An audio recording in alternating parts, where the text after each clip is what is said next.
Сәлем баршаңызға. Бүгін мынандай дәмді, тез жасалатын кекстің жасалу жолын көрсетемін. Құрамына қосылатын заттар барлық үйде күнделікті табылатын, қолданылатын азық-түліктер.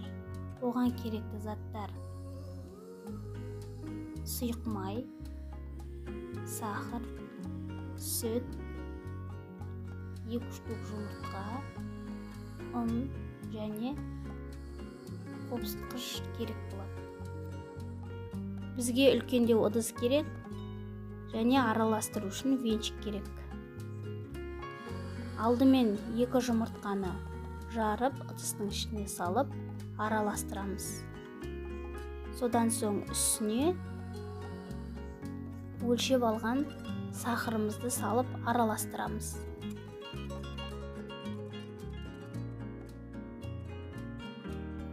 Содан соң сүтімізді құямыз.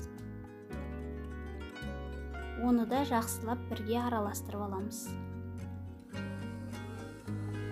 Содан соң сұйық май құямыз. Оны да жақсылап араластырып аламыз.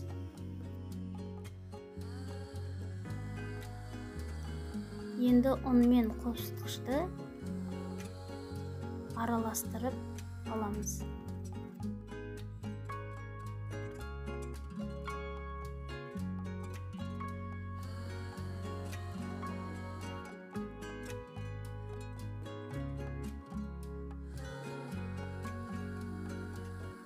Міне қараңыздар, барлығын араластырып болды.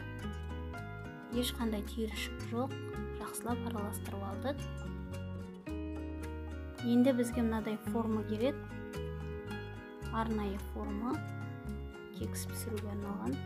Бұл мендегі формалар бір рет қолданылатын формалар. Сіздерде многоразовый формалар болса, соған да жасап пісіруге болады.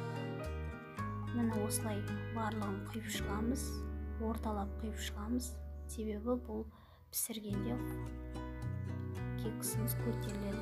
Енді өздеріңіздің қалауларыңыз бойынша әртүрлі жеміс-жидектерді, изюмдерді қолдануға болады.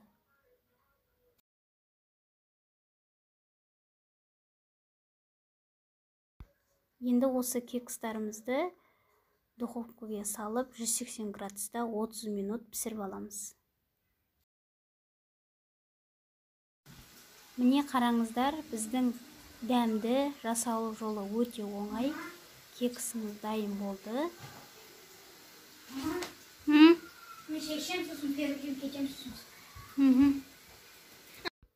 Міне мен пісірген кексім балаларыма өте қатты ұнады. Кек ішіп, шай ішіп, сыртқа ойнауға шығып кетті. Қараңыздар, міне ортасын бөліп қарайын. Міне өте жұмсақ, күшті болып піскен. Қазір мен де шайымды ішіп алатын боламын осы кекспен. Жасап көріңіздер. Видеоны қарағандарыңыз үшін рахмет.